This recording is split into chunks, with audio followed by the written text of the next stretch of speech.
So let's start lecture 2। तो contraception का मतलब क्या होता है? कॉन्ट्रासेप्शन का मतलब होता है कोई भी ऐसा डिवाइस एनी मेथड या कोई भी ऐसा डिवाइस जिससे हम प्रिवेंट कर सकें अनवांटेड प्रेगनेंसीज। कॉन्ट्रा का मतलब होता है एंटी, और कंसेप्शन का मतलब होता है प्रेगनेंसी, मतलब कि हमें प्रेगनेंसी नहीं करवाना है, एंटी प्रेगनेंसी। एक आइडियल कॉन्ट्रासेप्टिव में क्या क्या होना चाहिए? AEIOU-RC होना चाहिए। ए का मतलब ईजिली अवेलेबल होना चाहिए। E means effective against pregnancy. I का मतलब होता है कोई भी इंटरफेयर नहीं होना चाहिए सेक्सुअल ड्राइव के साथ या डिज़ायर के साथ।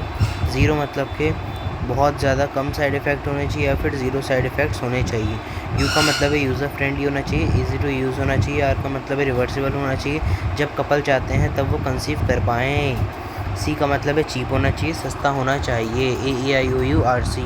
कॉन्ट्रासेप्टिव के दो टाइप्स होते हैं, टेम्परेरी और परमानेंट। टेम्परेरी का मतलब जिसकी रिवर्सिबिलिटी काफ़ी अच्छी होती है, और परमानेंट का मतलब जिसकी रिवर्सिबिलिटी बिल्कुल भी अच्छी नहीं होती। इसे स्टेरिलाइजेशन प्रोसीजर भी बोलते हैं। टेम्परेरी में आते हैं नेचुरल मेथड्स और आर्टिफिशियल मेथड्स। नेचुरल मेथड्स को ट्रेडिशनल भी बोलते हैं। नेचुरल मतलब पीरियोडिक एब्सटिनेंस हो गया, विड्रॉल मेथड हो गया, and third one is lactational amenorrhoea.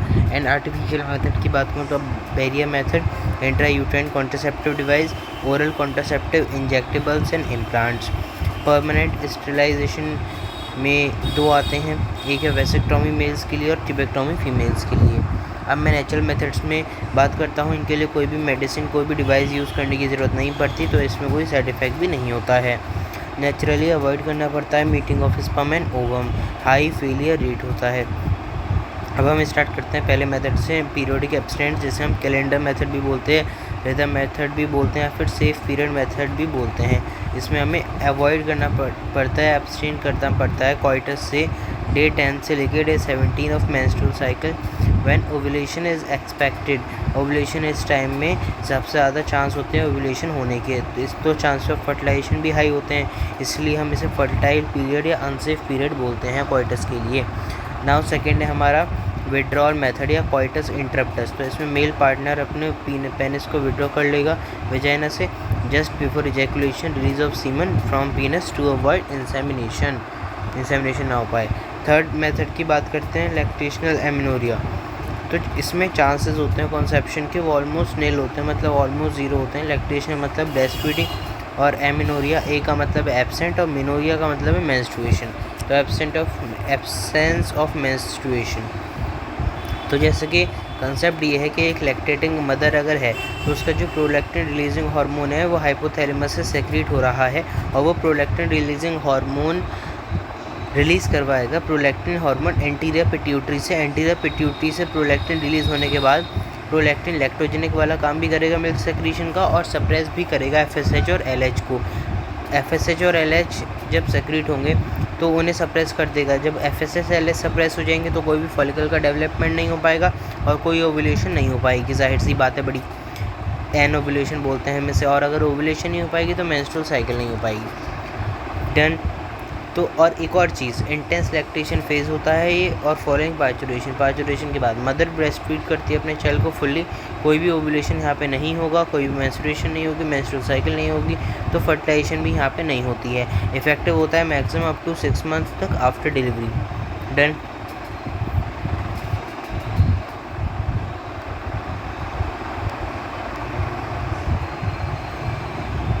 Barrier method की बात करें तो बैरियर मेथड में, बैरियर का मतलब होता है कोई भी डिवाइस, तो इसे हम यूज़ करते हैं प्रिवेंट करते हैं स्पर्म और ओवम की फिजिकल मीटिंग से।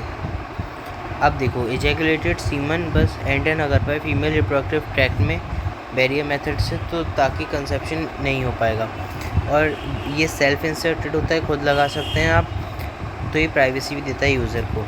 फिज़िकल बैरियर और केमिकल बैरियर। फिज़िकल बैरियर में कॉन्डम्स आते हैं जिसमें मेल और फीमेल के दोनों के आते हैं। ये डिस्पोजेबल होता है, ये थिन रबर और लेटेक्स का बना होता है और कवर करता है पेनिस को मेल्स में, एंड वेजाइना और सर्विक्स को कवर करता है फीमेल्स में।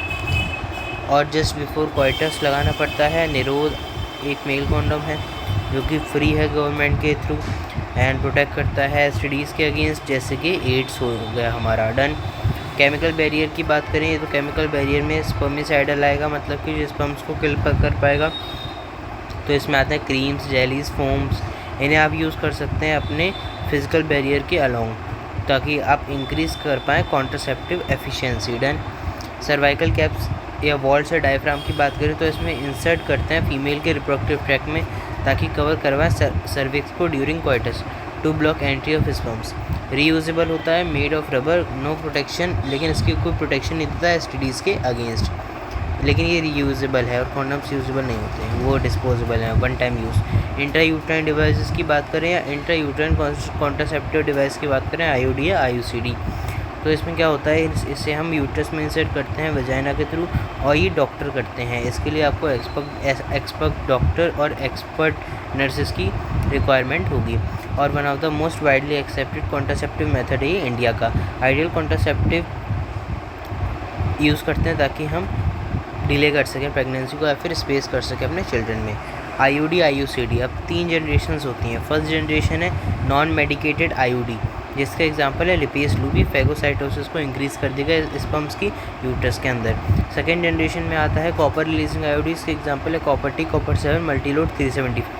इसमें कॉपर आयंस रिलीज़ होते हैं जो कि सप्रेस कर देंगे स्पर्म की मोटिलिटी को और फर्टिलाइजिंग कैपेसिटी को। देन हार्मोन रिलीजिंग आईयूडी की बात करूं तो ये थर्ड जनरेशन है, इसके एग्जांपल है प्रोजेस्टासेट और LNG-20, लेवन और जेस्ट्रल 20। ये बना देगा सर्विक्स को हॉस्टाइल टू स्पर्म्स, मतलब कि सर्विक्स का जो म्यूकस है वहाँ पे बहुत थिक कर देगा ताकि स्पर्म्स की एंट्री वहाँ पे ना हो पाए। और makes uterus unsuitable for implantation, uterus को अनसूटेबल बना देगा इम्प्लांटेशन के लिए। हार्मोन रिलीजिंग आईयूडीज़ का थोड़ा सा कंसेप्ट अगर हम यहाँ पे देखें तो ओनली प्रोजेस्टेरोन वाली जो हार्मोन रिलीजिंग आईयूडीज़ हैं वो सप्रेस कर देती हैं GnRH, FSH और LH को। इन्हें सप्रेस करने की वजह से कोई भी फॉलिकल का डेवलपमेंट नहीं हो पाता। फॉलिकल का डेवलपमेंट नहीं होगा तो ओव्यूलेशन नहीं हो पाएगी, ठीक है। और फॉलिकल का डेवलपमेंट नहीं होता है ना तो ईस्ट्रोजन भी नहीं बनता है, बड़ी ज़ाहिर सी चीज़ है। एंडोमेट्रियम प्रोलिफरेट भी नहीं कर पाती है, इसीलिए इम्प्लांटेशन भी नहीं हो सकता है, इम्प्लांटेशन भी नहीं हो पाएगा। क्योंकि एक बात बताओ, जब फॉलिकल्स डेवलप होते हैं हल्के हल्के तो फॉलिकल्स ही हैं जो ईस्ट्रोजन को और रिलीज़ करते हैं।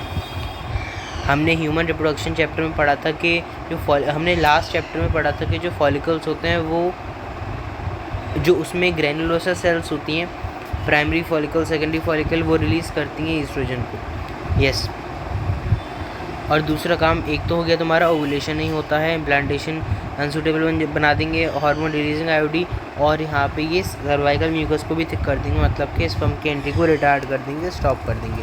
ओरल कॉन्ट्रासेप्टिव की बात करूँ तो ये हम used in forms of tablets की फॉर्म में यूज़ कर सकते हैं, तो इन्हें हम कॉमनली बोलते हैं pills, oral contraceptive pills, OCPs, steroidal hormonal OCPs और नॉन हार्मोनल या नॉन स्टेरॉयडल OCP।